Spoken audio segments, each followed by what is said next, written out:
19h, 20h, Time Sport avec Bilal Nenman sur Beurre FM.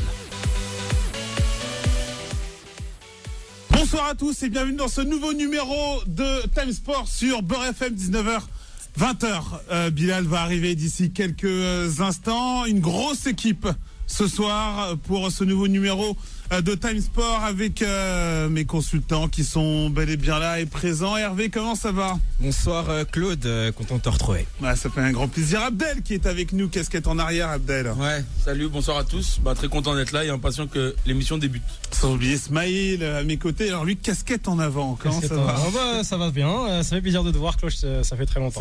Ça fait plaisir. Ouais. L'autre côté, l'expérience, la classe, Achille. Comment ça va ? L'expérience, ça va, tout doucement. Vieux, quoi. Une petite pensée à Amina et Anna qui étaient à l'hôpital. On leur fait plein de gros bisous et on espère que bon tout rétablissement. ira mieux. Courage. L'expérience avec Juan José Dorado. Voilà, c'est mieux. C'est mieux. Mais la classe aussi, Juan José. Attention, comment ça va ? Buenas tardes, muy bien. En pleine forme. Ouais, comme les équipes espagnoles. C'est ça.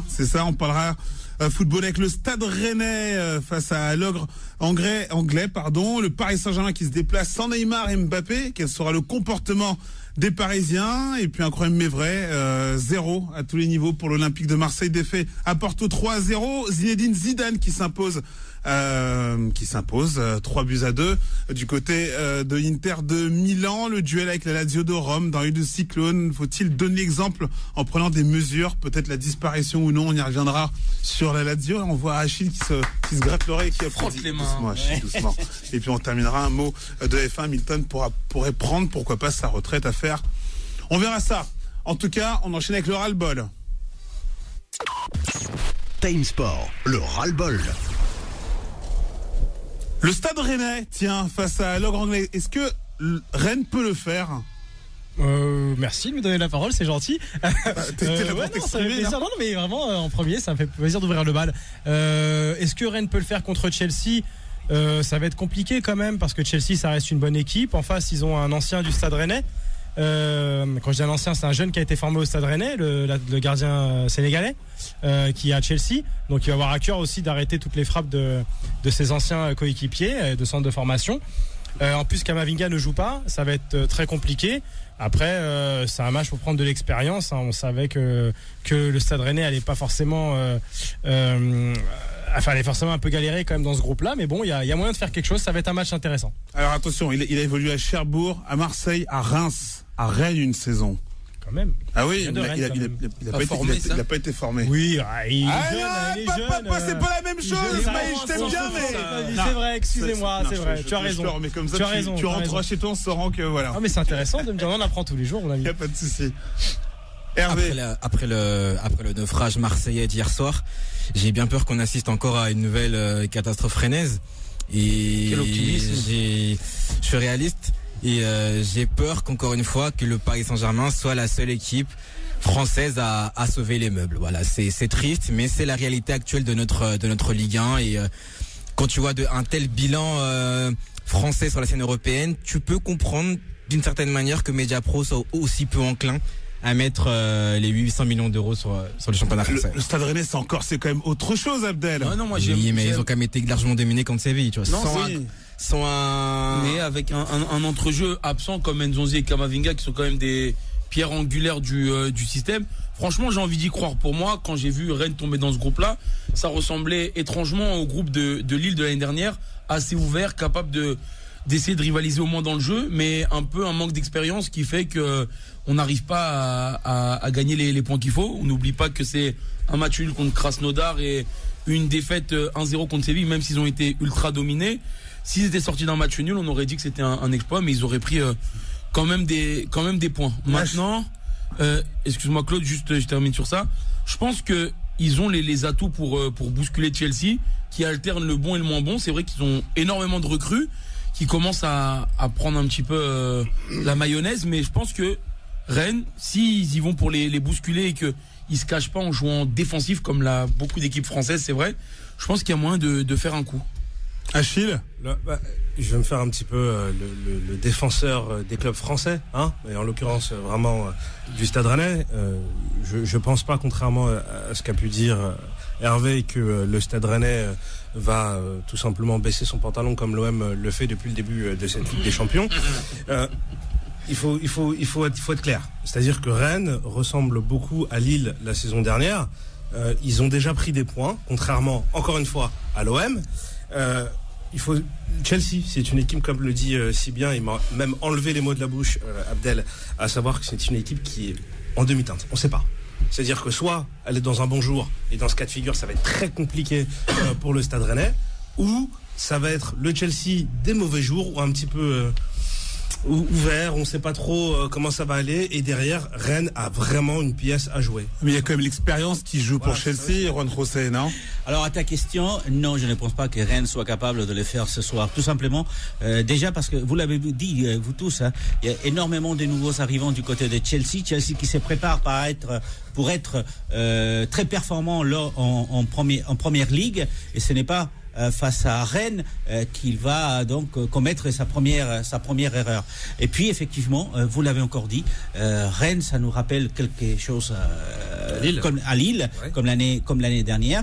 Donc je crois qu'ils sont en train ils vont apprendre ce que c'est la coupe d'Europe, la Champions. Le très haut niveau. League, ça va être dur, ils vont avoir des opportunités, mais en fin de compte, à la fin, ça sera Chelsea qui va remporter ces matchs. Pour eux, c'est très important parce que je vous dis, aller et se cogner contre Rennes et perdre des points en Angleterre, ça paraît peu vraisemblable pour cette équipe. Abdel. Ouais, non, mais ce que je trouve dommage, c'est que Rennes, dans le groupe où ils sont, c'est assez homogène, comme ça a été dit. Et ils ont bien débuté la saison en Ligue 1, c'est-à-dire que ça leur a permis d'avoir un petit matelas souvent en Ligue 1, où les clubs français n'arrivent pas à alterner tous les matchs, les matchs tous les 3 jours. Mais le problème, c'est qu'ils sont arrivés en Champions League avec plein de blessés. Tous les joueurs qui manquaient, on les a cités, Camavinga, Nzonzi. La semaine dernière, ils sont allés avec un entrejeu qui était fait pour jouer au ballon, alors qu'ils ont été amenés à subir. Et ça a été très compliqué. Par contre, sur des élans de folie avec Doku, Guirassy, Terrier, etc., je pense qu'ils peuvent le faire. Et une donne importante, une chose qui n'est pas le point fort de Chelsea, c'est les coups de pied arrêtés. Et il y a Damien Da Silva et Aguerd qui sont la charnière centrale de Rennes, qui en sont à 3 buts chacun en Ligue 1. Donc c'est une arme qui est assez importante. Et physiquement, ils peuvent répondre dans le duel. Mais Achille, juste de t'interrompre, je te rappelle, Thiago Silva est à Chelsea. Kurt Zouma, depuis le début de la saison en Première Ligue, c'est un des défenseurs qui marque le plus. Et honnêtement, sur les coups de pied arrêtés, je pense que Chelsea est largement armé. La seule chose que la seule question que je me pose, c'est est-ce que Edouard Mendy va faire des cadeaux à son ancien club? Pourquoi tu voudrais qu'il fasse des cadeaux, Edouard? Parce qu'entre Chelsea et Rennes, c'est une vieille relation, hein, qui date Petre Sech, on n'oublie pas. Dans Ligue des Champions, Achille, là. Donc, sait-on jamais, c'est le moment pour les joueurs rennais de se montrer, et qui sait, peut-être arriver à Chelsea du côté de Stamford Bridge dans les semaines ou dans les mois à venir. Hervé. Honnêtement, moi je suis très pessimiste par rapport à Rennes. Encore une fois, je vais revenir sur les matchs contre Séville. Rennes-Séville, Rennes a tiré 2 fois au but. Rennes a tiré 2 fois au but en 90 minutes contre Séville. Donc Séville, c'est 5 Europa League. Ils ont l'habitude de jouer. Séville, c'est une équipe qui met tout le monde en difficulté, y compris le Barcelone, le Real Madrid. Ils ont un très bon gardien. Donc voilà, ils ont un très bon gardien. Mais chaque match est différent. Très bien. Et faut pas l'oublier, le Lopetegui, c'est pas n'importe qui quand même. Je dis pas le contraire. Il y a que des coachs d'expérience. C'est vrai qu'il y a beaucoup de coachs d'expérience. Excuse-moi, vas-y. Non, je dis pas le contraire, Achille. Je dis juste que pour moi, Rennes, je vois pas Rennes avoir les capacités, avoir les armes suffisantes pour mettre en difficulté cette équipe de Chelsea. Alors oui, voilà, ils ont des individualités, mais je pense que Chelsea est largement supérieur. Je vois absolument pas. Il faudrait vraiment que Rennes joue à 150%. Il faudrait que Rennes soit limite en sur-régime pour espérer avoir une chance contre Chelsea. Je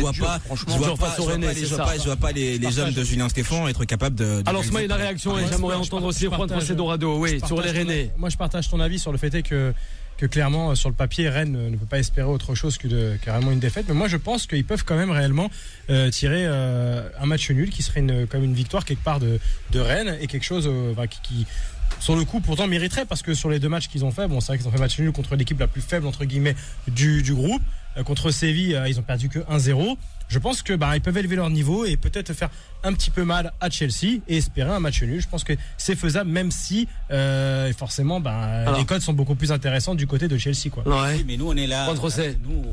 Tout est possible en football, mais nous on n'est pas là pour dire on aimerait que ça soit comme ça. C'est que quand on voit les données des 2 clubs, du groupe, on se rend compte que Rennes n'est pas assez armé pour jouer face à Chelsea. Parce qu'en fait, vous êtes mieux armé que Marseille, on dirait. J'ai entendu, vous avez dit, oui, mais Rennes, il est très bien classé en équipe en Ligue 1. Oh, mais ça veut rien dire. D'accord. Mais voilà, ça veut rien dire tout simplement parce que vous pouvez pas comparer la Première Ligue à la Ligue 1. Mais la réalité, c'est qu'il y a une classe au moins entre ces 2 clubs. Après, c'est du football, c'est 90 minutes, ça peut arriver. Juan Trocé, c'est pas ce que j'ai dit. J'ai dit que le fait d'avoir bien commencé en Ligue 1, ça peut leur permettre de mieux évoluer en Ligue des Champions. Maintenant, je trouve qu'on est un peu...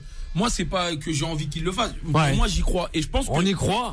On est avec le club français, cette Ligue des talents. Tu t'arrêtes un peu, Abdel. Sérieusement, cet enchaînement de matchs là, des phases de poule aller, je pense que ça dessert plutôt aux équipes qui n'ont pas forcément d'expérience pour pouvoir créer une sensation, la sensation à un moment donné. Et pourtant, comme on l'a dit, c'est vrai que il l'a rappelé Hervé, il y a un match nul, il y a une défaite assez courte.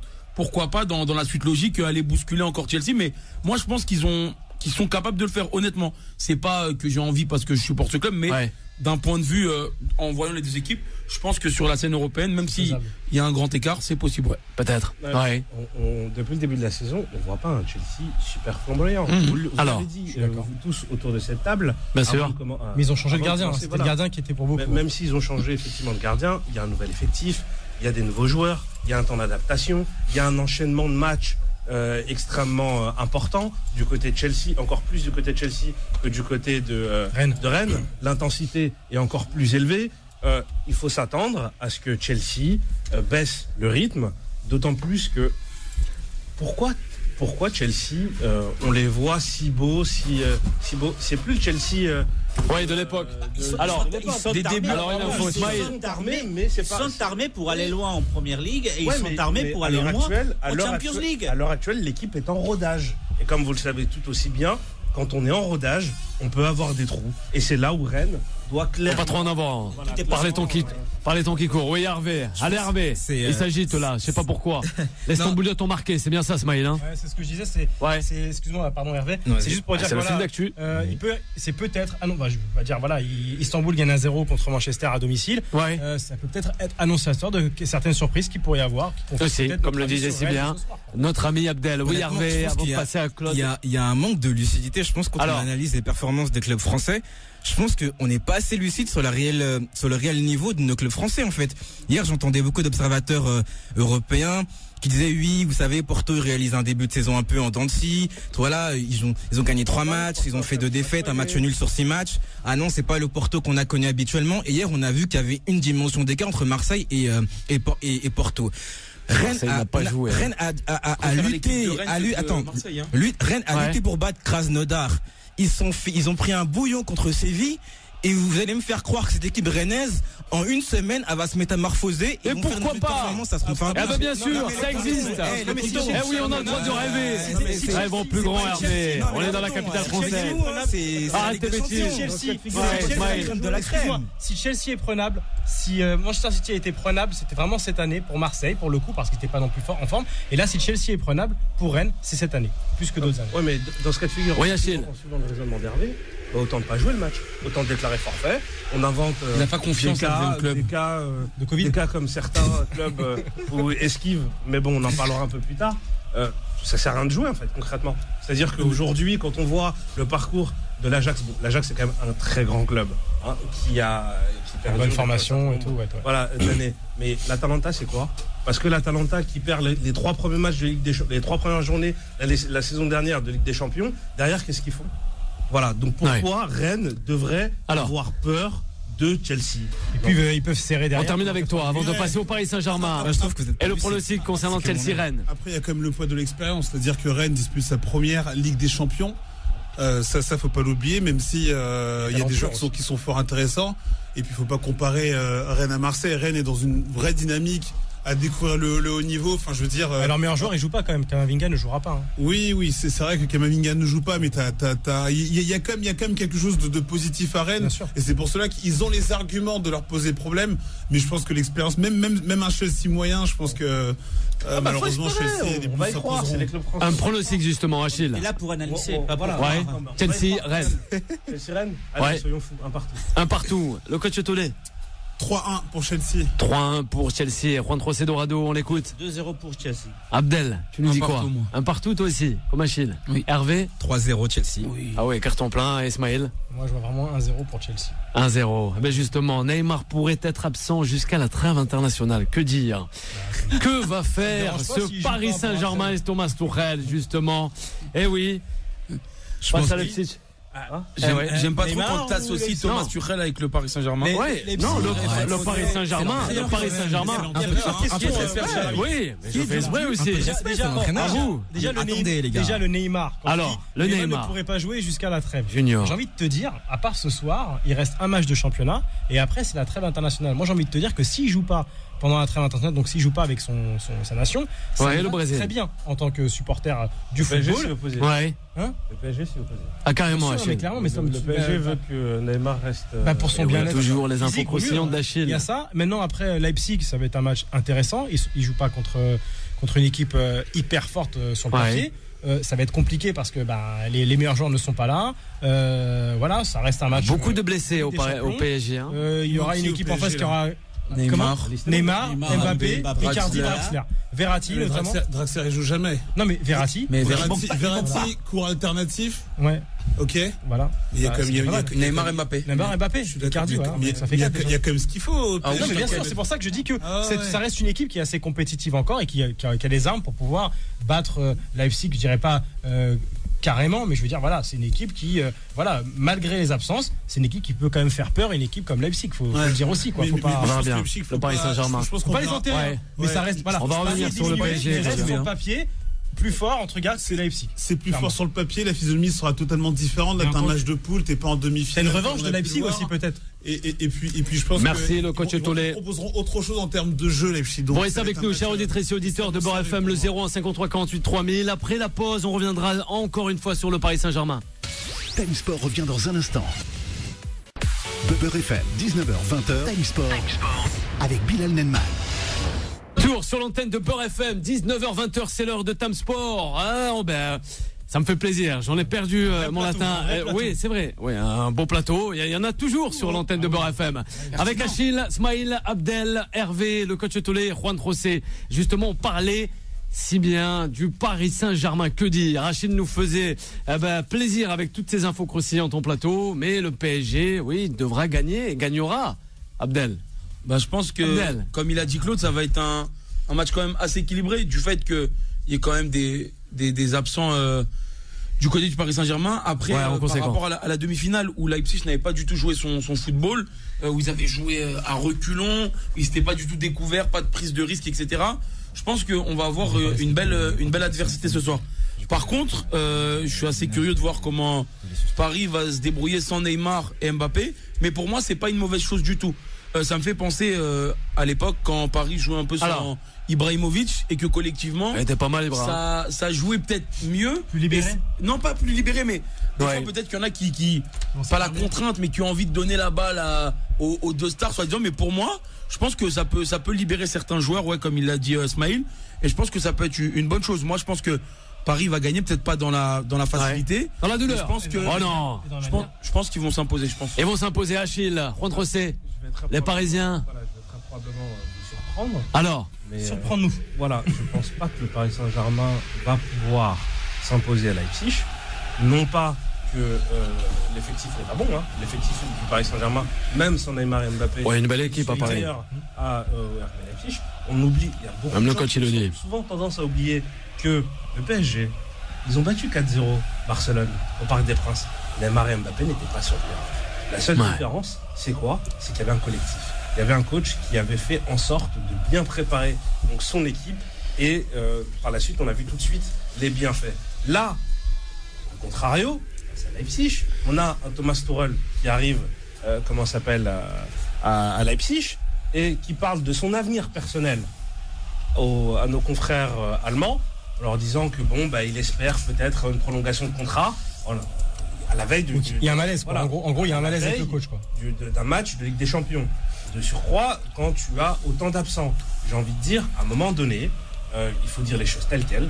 A priori, le milieu de terrain, ce serait Herrera, Marquinhos et Gueye. Ce milieu de terrain-là, où est-ce que tu veux aller? Qu'est-ce que tu veux faire? C'est comme si tu jouais avec 6 défenseurs. Comme si tu jouais avec 6 défenseurs. Ça sert à rien. Donc, pour le bien du Paris Saint-Germain, c'est regrettable ce que je vais dire. Alors, le PSG doit perdre. Le PSG doit perdre selon Achille. C'est fort quand même ce qu'il dit Achille. Juan José, réagis. Je ne sais pas s'il doit perdre, mais il est certain que ça va être très compliqué pour lui. Déjà parce qu'effectivement, du côté de Leipzig, on se pose la question. Il y a la revanche. Il faut prendre cette revanche après Lisbonne. Et puis, je pense que je le ferai pour la prochaine émission. Je vais faire le compte des matchs des Champions League où Neymar a été absent et ceux où il a joué. Je pense que pratiquement il a été plus absent qu'il a joué. Donc je suis d'accord avec toi sur le fait que les meilleurs matchs du PSG c'était sans Neymar. Le Real l'année dernière, le 3-0, même si le Real n'était pas. On va parler du Real d'aujourd'hui. Ça va être beaucoup plus accroché qu'on ne le croit. Même si techniquement, on peut dire qu'il y a une supériorité du PSG, mais Leipzig va chercher cette revanche. Et là, attention, parce qu'une défaite du PSG les mettrait quand même en difficulté. Merci Juan José. Rapidement, Smaïl Hervé. Moi, ce que je voulais dire, c'est que par rapport à Tourelle, il faut que Paris perd pour que Tourelle... réellement, je ne pense pas qu'ils aient réellement les moyens, le PSG, de virer Tourelle. Non, laisse-moi finir. Le virer, je sais qu'ils ont les moyens financiers, ok, mais réellement payer 10 millions d'euros pour... Il y a de l'argent, arrête tes bêtises aussi. Non, réellement, sinon ils auraient des planches. Non, avant, oui, mais là, c'est pas les mêmes... Il a fini, Laurent Blanc, il coach le plus. Il n'y a pas les mêmes revenus qu'avant. Il n'y a pas les mêmes revenus. Maintenant, si vire Tourelle... Si le PSG est éliminé de la Ligue des Champions... 45 millions de pertes. Si le PSG est éliminé de la Ligue des Champions, il saute. Mais si le PSG perd ce soir, il ne saute pas. Et n'en revient pas, Hervé. On termine sur le Paris Saint-Germain. On aura en cette fin d'émission les pronostics de tout le monde. C'est mon collègue Abdel, mais non, honnêtement, je pense que vous prenez pas assez en considération l'état de forme des deux équipes. Je pense que si on juge sur les états de forme des deux équipes, je pense que Paris est dans une meilleure condition que Leipzig, qui réalise un début de saison assez poussif, comme beaucoup d'équipes qui sont allées loin au final 8 l'été dernier. Leipzig est quand même en dedans, est quand même en dedans ce début de saison. Donc, je pense que c'est un paramètre à considérer. Personnellement, je pense que Paris risque de faire quand même la différence au niveau du jeu. C'est quand même beaucoup plus poussif. Moi, je reste persuadé que Paris a largement les armes pour s'imposer. Allez, troisième, à 2 points du Bayern. C'est pas mal pour une équipe. Tu fais bien de le rappeler aussi pour les auditeurs. Au niveau du jeu. Non, mais toi qui compares la Ligue 1 qui est vraiment moyenne. Au niveau du jeu, je te confirme que les hommes de Nagelsmann ne réalisent pas un début de saison flamboyant. Paris n'est pas suffisant non plus. Ça va pas ensemble dans la Ligue. Oui, mais il faut arrêter de toujours. Merci. Je comprends pas cette psychose que Thomas Tuchel. On en parlera, c'est promis, à l'approche de ces vacances de fin d'année. On en parlera, on fera même des émissions spéciales, du Paris Saint-Germain. Et même demain, demain, le teasing. Demain, on accueillera dans cette émission l'équipe de Paris United avec son magnifique livre sorti aux éditions Talent Sport. Oui, ça ne fait jamais plaisir, lui. On va voir quand on va parler de Zidane. On va parler de l'Olympique de Marseille, de Villas-Boas cette fois-ci. Time Sport. Eh oui, Marseille balayé du côté de Porto. Le coach Tolé, 0 victoire, mais aussi 0 but marqué. Que dire? Aïe, on les écoute du côté de Marseille avec le 92.6 avec Marseille, c'est ça. Aussi, il est à l'écoute aussi. Aussi Pékin Express. On t'écoute, le coach Tolé. À jamais les premiers, comme on aime dire. Voilà, et Kamel aussi l'écoute ce soir. Ex-aequo, là, pour le coup, ex-aequo. Anderlecht avec 12 défaites de suite. Non, mais ce qui est beaucoup plus profond, c'est Hervé le disait hier, c'est que malheureusement, on se fait très peu d'illusions. Alors, on parle souvent de la qualité des joueurs.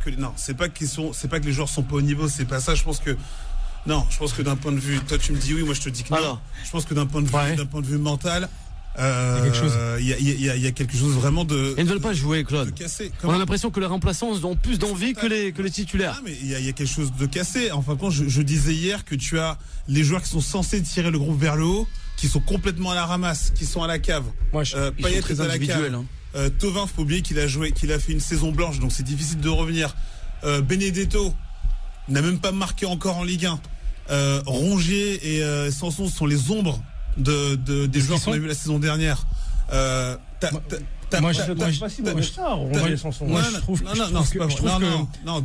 ce que Villas-Boas leur demandait, c'est d'exercer un pressing extrêmement important et qui permettait justement, tu sais, de récupérer les ballons hauts. Ça a totalement disparu. Derrière, t'as personne. Enfin, t'as quelques joueurs qui sont là, qui ont été recrutés, mais il faut pas compter sur ces joueurs pour apporter une plus-value. Derrière, pour moi, même au niveau le recrutement, ils ont pas les. Il y a plus le recrutement. En revanche, à Marseille, il n'y a pas beaucoup d'investissement. Moi, ce qui me fait mal, tu vois, j'ai des clubs que je supporte ou autres. Moi, ce qui me fait mal en tant que supporter du football et supporter français des clubs français, ce qui me fait vraiment mal aussi, c'est quand je vois des joueurs qui ont été achetés, qui ne sont pas utilisés. Quand tu vois un Benedetto qui finalement a des stats inférieures à Mitroglou, pourquoi on placarde Mitroglou? Pourquoi pas le tester dans ce cas-là? Ça, je ne vais pas comparer ça. Laisse-moi finir, attends, s'il te plaît. Alors, quand tu vois Germain qui est là pour faire en gros le pompier à la fin, le sortir comme une serpillière d'un placard, il n'est pas assez récompensé pour ce qu'il fait. Quand t'as un mec comme Gay qui est plutôt bon pour qu'ils ne le font pas jouer, t'as le gars qui joue. Mais ça va bien plus loin pour moi. Ce qui est encore plus loin. Le problème est ailleurs. Attends, laisse-moi juste, tu vas voir ce que j'y viens. Ce qui me fait encore plus mal réellement. Ça te fait vraiment mal, toi? Vraiment, ça me fait mal parce que Marseille. Vraiment, ça te fait mal? Je pense pas. Moi, ça me fait mal parce que. Non, la vérité, ça me fait mal parce que Marseille, ça reste une locomotive de la Ligue 1. C'est plutôt un wagon. Non, c'est surtout quand tu vois. d'arrière-train. Locomotive. À la base, ça reste une locomotive. Attends, les gars, ça reste quand même le club qui a réussi à finir deuxième de Ligue 1.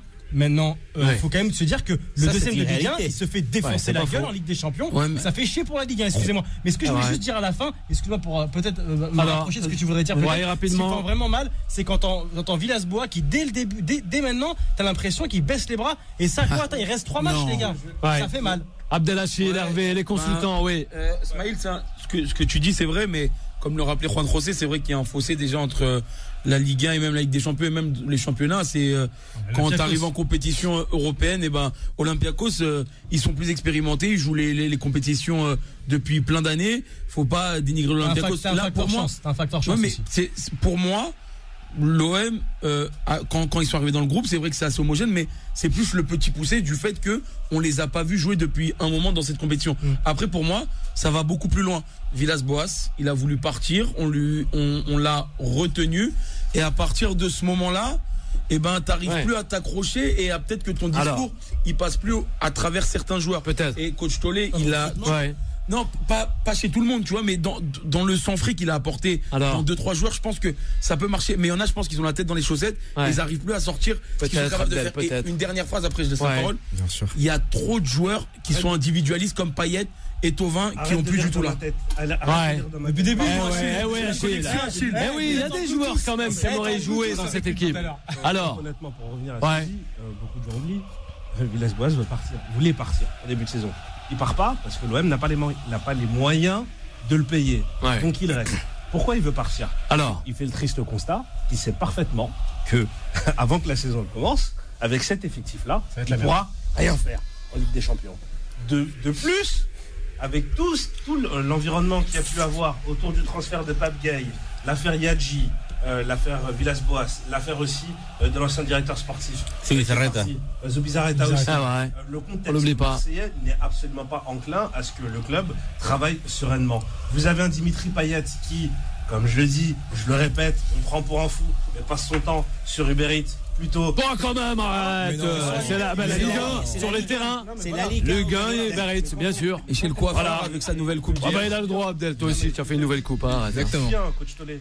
Florian Thauvin, malheureusement, il revient du. Ça fait un an qu'il n'a pas joué. Il faut qu'il se montre aussi en vue de l'Euro. Je pense qu'il est un peu dans cette optique. Il y a énormément d'enjeux. Et le problème, c'est que le contexte marseillais n'est pas enclin. J'aime bien quand tu dis le contexte. Mais il a raison. C'est bien dit, Achille. C'est pertinent. C'est vrai. Lille, quand on voit Rennes, Nice aussi. Nice, c'est pas la même chose. Ces deux clubs-là, alors, mais Juan Trossé, c'est pas faux. On va revenir à Coach Tolé, on terminera avec Hervé. De tous, c'est celui qui était fait par Villas-Boas. On a fait de la merde. C'est les mots de Villas-Boas. C'est le meilleur pour faire de la merde aussi. Et il a été capable de le dire. Quand un entraîneur, et je suis d'accord avec toi, est capable de dire ça à la fin d'un match, c'est pour montrer à ces joueurs qu'ils ne croient plus en eux. Ah oui, c'est clair. Ça, c'est une réalité. Il est responsable comme tous. Mais c'est vrai que je ne pense pas que ce soit le premier responsable. Mais c'est le meilleur constat qui a été fait. C'est celui de son entraîneur. Le coach Tolé, rapidement. Oui, Abel. Ah ben on enchaîne, rapide. Il levait la main. 4-4-2. Justement, allez, Hervé. Exactement. Hervé, rapide, Non, avant de passer à Zizou. En fait, moi je comprends pas encore une fois, quand je disais tout à l'heure qu'on manque de lucidité quand on analyse les clubs français, j'en ai la preuve. Sincèrement, qui honnêtement pouvait imaginer un seul instant que Marseille allait se terminer dans les 3 premiers. Cette équipe, il y a trop d'insuffisance. La saison dernière, j'étais l'un des rares consultants qui disait que cette équipe était médiocre, en n'en déplaise au coach Tolé. Et encore une fois, on en voit la preuve cette saison. Oui, ils ont terminé 2e, mais ils ont terminé 2e dans un championnat qui a été tronqué. Moi, je reste persuadé que cette équipe, c'est une équipe en trompe-l'œil, c'est une équipe qui repose sur beaucoup d'individualités. C'est quand même le dernier vainqueur, c'est quand même le dernier finaliste français d'une compétition européenne. Donc là, c'est Paris. Maintenant c'est Paris. Enfin, oui. Ouais, Paris, mais c'est vrai, avant Paris, c'est vrai. De façon, là, il a raison. Donc à un moment donné, je veux bien qu'on tape sur Marseille. C'est pas question de taper sur les gars, il y a un truc. Oui, Achille, on laisse terminer. Attends. Parce que si la Ligue 1 était si nulle, tous les grands clubs européens ne viendraient pas chercher Merci, voilà, il défend le championnat français qui nous est cher. Arrête tes bêtises, toi aussi. Je pense qu'il y a un truc aussi. Tu connais le bilan des clubs français en Europa League. On se fait sortir en Europa League. Sérieusement, contre des équipes de seconde zone. On parlait avec Abdel, avec Yassine, avec Kamel. Des équipes grecques, comme des équipes ukrainiennes. Il a joué pas sérieusement. Il a joué pas sérieusement. Attendez, déconnez pas. L'Olympiakos, c'est bonne équipe. Attends, juste. Alors, termine, rapide. C'est pas une question de niveau, c'est un problème mental, ça. Non, c'est pas le foot, c'est pas les jambes. Le foot, c'est pas les jambes. C'est pas que mental. Alors, si c'est mental à 90%. Merci, coach. Tu sais aussi bien que moi que comme par hasard, même nos joueurs moyens, lorsqu'ils partent à l'étranger, d'un coup, lui il est bon, lui il est parti, il a été bon. Bilal. Maximum Bess, il a fait un. On t'écoute avec les auditeurs, Hervé. C'est un problème mental. Et les coachs, il est bien placé pour. Quand même, Hervé. Ils disent, on travaille beaucoup plus à l'étranger qu'en France. Maxime Lopez l'a dit. Il y a un moment le pays cash. Si je peux en placer une. Allez, termine. Qui te parle d'Olympiakos. Olympiakos, c'est Porto. Oui, le coach. Individuellement, c'est pas des équipes qui sont meilleures que Marseille. Par contre, c'est des équipes qui ont l'habitude d'avoir de l'intensité, qui ont de l'expérience. Et pour terminer, je pense que le même OM en Ligue des Champions. Allez, termine, t'énerve pas, Claude. C'est trop lourd, malheureusement, pour des joueurs aussi. C'est sûr. Et c'est bien dit. Hervé, alors, le fil d'actualité, avec toi. Allez, le fil rouge. 2-0 pour Bachak. Voilà. Aïe, 2-0, c'est chaud. 1-0 pour le Zénith. Oui. Alors, 1-0 pour le Zénith contre Lazio. Oui, Hervé. Mais Hervé, je te donne la parole. Vas-y. C'est moi quand même le présentateur. Vas-y, enchaîne. Excuse-moi, mon ami. Je disais juste, avant que le coach Tolé me fasse un monologue, qu'il y a trop d'insuffisance et de carence dans cette équipe-là. Pour espérer jouer les premiers rôles dans cette équipe. Tu peux avoir le mental, tu peux mettre l'état d'esprit, l'engagement. À un moment donné, tu peux pas utiliser le courage, l'état d'esprit. C'est la base. Alors, non, laisse-moi juste terminer. Je te dis un truc. Laisse-moi juste terminer. C'est la base. Laisse-moi juste terminer. C'est la base. T'as eu ton moment, laisse-moi terminer. Laisse-lui, t'inquiète pas. Tu coupes le micro à Coach Tolé. Laisse-moi terminer. Coach Tolé. J'étais le dernier à parler parmi vous. Je dis juste que non, sincèrement, non. On va revenir à toi, Coach Tolé. On va revenir à toi. Je suis juste en train de te dire que tu peux pas aller à la guerre avec un pistolet à eau et après t'étonner de prendre des rafales partout. Tu peux pas aller en Ligue des Champions avoir des joueurs comme Amavi, comme Valentin Rongier, comme Kalitachar, comme Amavi, comme Benedetto qui a la carte. Merci, tu t'éloignes. Comme Payet qui n'en est plus. Ouais, on s'éloigne. S'il vous plaît, messieurs, s'il vous plaît, on écoute Hervé. On termine avec Hervé, on revient à Côte. S'il vous plaît, messieurs. Oui. On le laisse terminer. Laisse-moi terminer. Est-ce que je peux terminer, rapide. Mais rapide. Oui, d'accord. Parce que moi, il y a mes auditeurs qui attendent Zizou, qui attendent Aladio, qui attendent Hamilton. Je dis juste que cette équipe n'a pas le niveau. C'est un constat qui est dur à entendre pour certains observateurs du football français, qui sont très protecteurs avec notre championnat. La défaite de Marseille hier vient sanctionner une politique sportive qui aura des pâquerettes depuis des années. Et par rapport à Villas-Boas, juste pour terminer, j'entends beaucoup de consultants qui critiquent Villas-Boas en train de dire que Villas-Boas est en train de lâcher le navire. Villas-Boas, c'est pas un magicien. Tu peux pas demander à un pâtissier qui a 25 centilitres de farine et un œuf de faire une pièce montée. Villas-Boas, tu peux pas demander de faire des miracles à chaque saison. Tam Cook, il a pas la matière première. Bien vu. Il a pas la matière première. Merci. Tam Cook, du lundi au vendredi, 19h-20h. Oui, émission culinaire. Voilà, on l'aura compris. Il m'a flingué le conducteur en même pas 10 secondes. Je te promets, Achille, on va revenir après la pause. On va revenir avec toi et avec Smaïl. À de suite. Time Sport revient dans un instant. Beurre FM, 19h-20h. Time Sport avec Bilal Nenman. Et de retour sur l'antenne de Beurre FM, dernière partie de cette émission Time Sport en ce mercredi 4 novembre 2020. Achille, on t'écoute. Okay. Rapidement, et on aura aussi Smaïl. Quand on va à la guerre avec un pistolet à eau, nommé c'est bien le pistolet à eau. Nommé Atalanta. Très peu d'internationaux. Quand on a l'effectif de Marseille, quand on regarde bien, dans les buts, on a un champion du monde. En défense centrale, on a un vice-champion du monde. Vous avez en attaque un Florian Thauvin, champion du monde. Dimitri Payet, vice-champion d'Europe. Je continue la liste ou on va s'arrêter là. Voilà. Donc on peut pas dire qu'on va.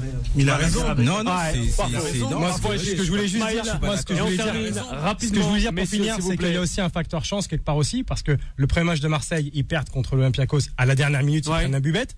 Ensuite, attends, laisse-moi finir. Laisse-moi finir. Oui, d'accord, peut-être. Mais ils serrent les seufs un peu jusqu'au bout, ils prennent pas le but. Après, ils jouent contre Manchester City. Forcément, ils se font plier. Mais bon, le premier but, c'est une erreur qu'ils font. Et après, ça partit 3-0. Et après, hier réellement, si Payet il met son penalty, c'est plus le même match à un partout. Je suis pas certain. Il y a aussi un facteur chance. Il y avait quand même juste une phrase. Allez, rapide, une phrase avec Abdel. On critique beaucoup Marseille, mais c'est vrai qu'on le dit pas assez. Ils sont tombés quand même face à des adversaires quand même de qualité quand même. Porto hier, c'était une belle équipe. Tu fais bien de le dire. Olympiakos, c'est vrai que c'était mérité, comme l'a dit Claude. Après City, c'était un peu quand même une marche au-dessus. Donc c'est vrai qu'il y a des grosses lacunes chez Marseille, mais ils sont tombés face à des beaux adversaires. On passe au sujet suivant. Time Sport, la victoire. Le coach Tolé, tu es fou. Et Yacine qui écoute. Si on parle pas de Zidane avec Juan José, c'est bon, il va péter un plomb. La Lazio risque gros jusqu'à l'exclusion de la Serie A, justement. La Lazio aurait enfreint les protocoles sanitaires et risquerait donc de lourdes sanctions, voire carrément l'exclusion du championnat italien. Que dire? Abdel. Ah oui.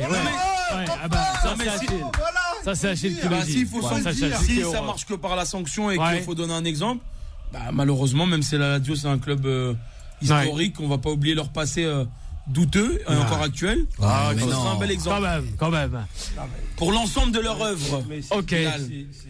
On gardera un œil dessus. C'est quand même assez ahurissant de voir que quand même il y a des protocoles qui sont mis en place par la Fédération italienne de football. Il y a d'autres protocoles, comment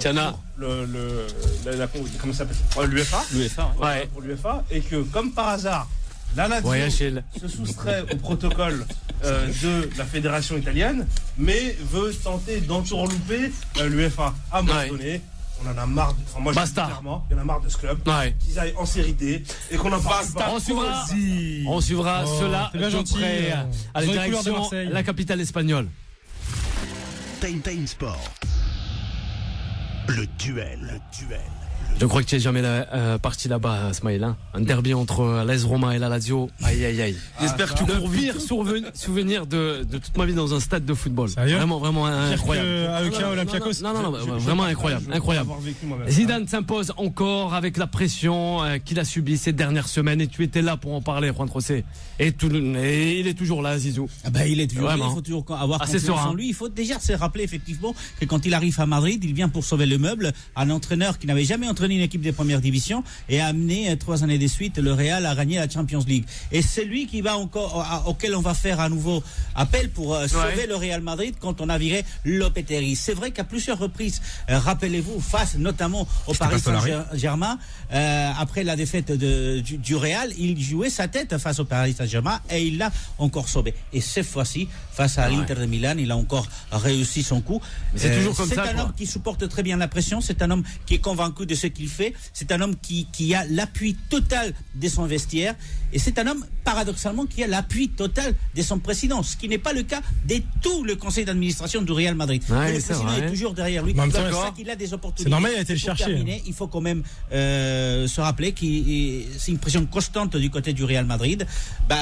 Dimanche prochain, encore un nouveau test pour lui, puisqu'il va aller jouer face à Valence. Il va falloir gagner, il va falloir essayer d'accrocher le premier poste en Liga espagnole. Pour l'instant, ils ne sont que deuxième avec un match en retard, donc ils sont très bien classés.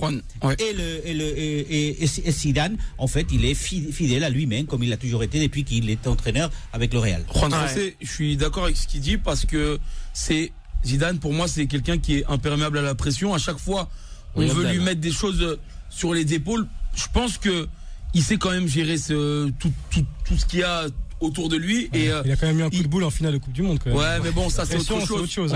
La pression en tant que joueur et entraîneur, c'est pas pareil, c'est pas le même contexte. Mais par rapport au match d'hier, je pense que, comme j'ai pu le dire ici, il a quand même 2-3 cas sur qui il peut compter, qui sont là pour encadrer justement les jeunes. Et on l'a vu, c'est retranscrit hier dans le match. Quand c'est Benzema qui marque, quand c'est Ramos qui marque, c'est quand même 2 personnes en qui il a confiance et même une personne avec qui il a joué.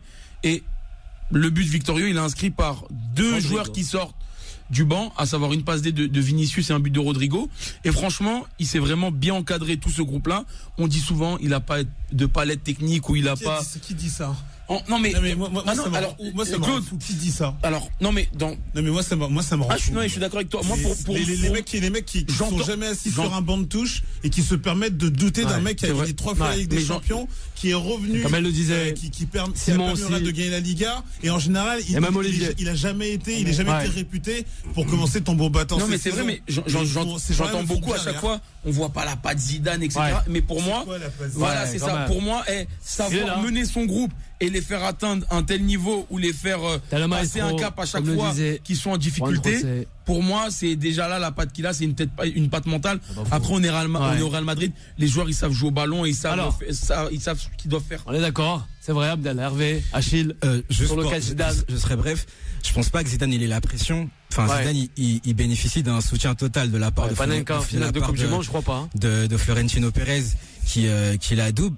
Donc du coup je pense que pour moi c'est plus les médias qui essaient de faire vendre sur son dos. Je pense que pour moi c'est encore une fois c'est la culture de l'immédiateté. À chaque fois que le Real fait une contre-performance, t'as les médias qui sortent et qui annoncent une possible rumeur de Pochettino au Real, qui annonce une petite une possible départ. Il y a qui sur le marché à part Allegri? Il y a personne. Bah t'as Pochettino, c'est ce que je suis en train de te dire. Mais jamais il a coaché à l'Espagnol. Juste pour terminer, je pense pas que Zidane soit menacé et je pense qu'il ira jusqu'au terme de la saison. Le cas Zidane avec Madrid. On revient en ce qui concerne le cas Zidane. Alors oui, certes, il est imperméable à la pression. Néanmoins, quand on écoute notre confrère Fred Hermel, il connaît quand même. Bien sûr, qu'on a reçu dans cette émission. Il l'a bien indiqué. Chez nos confrères d'RMC. Il a eu chaud aux fesses. Il a vraiment eu chaud aux fesses par rapport à la confrontation face à Barcelone et le match contre Mönchengladbach. Donc il a vraiment eu chaud. La différence, c'est que au Real Madrid, t'as pas le droit à un match nul. Au Real Madrid, c'est à l'entraînement tu gagnes, en match tu gagnes, et en dehors du contexte sportif, tu es Real Madrid. Donc il y a une pression qui est maximale. C'est un mode de vie le Real. À un moment donné, il faut redescendre un petit peu. Certes, c'est vrai, il a la pression, il est dos au mur, mais ce qui sauve réellement Zinedine Zidane, c'est ses hommes. Il a autour de lui un cercle de joueurs qui, contrairement à Villas-Boas, ne le déçoivent pas. C'est-à-dire que quand lui n'a plus les idées, il a un Ramos qui va faire. Oui, il a des joueurs de très haut niveau. C'est comme comparer Zidane à Villas-Boas, c'est quand même. En fait, les cadres de l'équipe ne le lâcheront jamais. Avoir des joueurs de qualité. À un moment donné, il y a une osmose entre le coach et ces cadres-là. Il faut savoir faire passer le cap. Voilà. Et quand ces deux-là, ils sont tous alignés, mais à partir de ce moment-là, il ne peut rien faire. Et ça, c'est la qualité. Il est pédagogue, ce Achille. Oui, le coach Tolé. L'essentiel d'un entraîneur, c'est qu'ils aiment leur coach. Et il a rappelé. Et lui, il a cette capacité, lui, de transmettre. C'est vrai que là, comme le disait Abdel. Il a gagné 3 Ligues des Champions. Tu peux à un moment avoir une fatigue mentale. Non, mais il a le respect, surtout.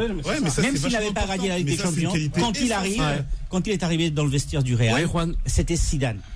Et donc il y a un respect déjà naturel parmi les grands, et notamment Ramos, parce que Ramos, comme tu l'as indiqué, a joué avec lui une saison, donc ils savent Donc il a le respect de tout son groupe et qui rend avec lui à la mort. Et il a bien géré le cas Gareth Bale, même s'il a dû le garder 2 saisons de plus quand il ne voulait pas. Il a fait la même chose avec Isco, qui est toujours au Real Madrid, même s'il ne le fait pas jouer souvent. Il devrait peut-être se rendre du côté d'Everton aussi. Oui, non, mais voilà, donc il a un respect naturel. Il y a le côté où il y a, excuse-moi, pardon, il y a le côté aussi une polémique aussi, enfin ce qui a fait du mal entre guillemets à Zidane quelque part, c'est au fait que notre ami James aussi réussit bien aussi à Everton. Pourquoi ça fait du mal? Dans le sens en fait où en gros il reprochait, une partie des supporters reprochaient à Zidane de ne pas avoir utilisé comme il fallait James, et que ce soit un peu à cause de la façon dont il utilisait James. Comment tu peux reprocher alors que le mec a les résultats? Je ne reproche pas. Les supporters, comment tu peux le reprocher alors que justement il a les résultats pour lui? Il en faisait qu'à sa tête, Abdel aussi. C'était assez difficile, James, c'est pareil, Ismaël. C'est plus ça que je veux dire. Tu peux ne pas comprendre les choix, mais quand les choix du coach te donnent plus ou moins raison, eh ben t'as le droit d'avoir ton petit avis. Mais James part une minute en Allemagne, prêté. Et quand le Real lui dit vous pouvez le garder, ils veulent pas le garder. Ils veulent pas le garder. Donc il est obligé de revenir à Madrid. Mais la réalité c'est ça, c'est qu'il sait gérer, il sait où il va. Après, quand il a quitté le Real Madrid la première fois, c'est parce que il ne voyait pas clair. Juan Trocé, rapidement. Pour terminer. Une phrase, sinon je te coupe. Non, tranquille, je serai très bref. Par rapport au cas James, il est quand même connu pour avoir une vie nocturne assez mouvementée. Et c'est aussi une des raisons pour lesquelles c'est également une des raisons pour lesquelles Zidane il va en boîte avec Ancelotti. Pronostic PSG ce soir. Victoire 2-1. Ismaël, idem 2-1. Abdel, 3-1 pour Paris. Achille, 1-0 Leipzig. 1-0 pour les Allemands. Ça me fait mal, Achille. Mais... Un partout. Et pour Juan Trocé 1-0 pour Leipzig. On verra bien justement le résultat d'ici ce soir. Nous, rendez-vous demain à partir de 19h sur l'antenne de Beurre FM. Et aussi la suite des programmes avec Café des Artistes et Morad. Bye bye. Retrouvez Time Sport tous les jours de 19h à 20h et en podcast sur beurrefm.net et l'appli Beurre FM.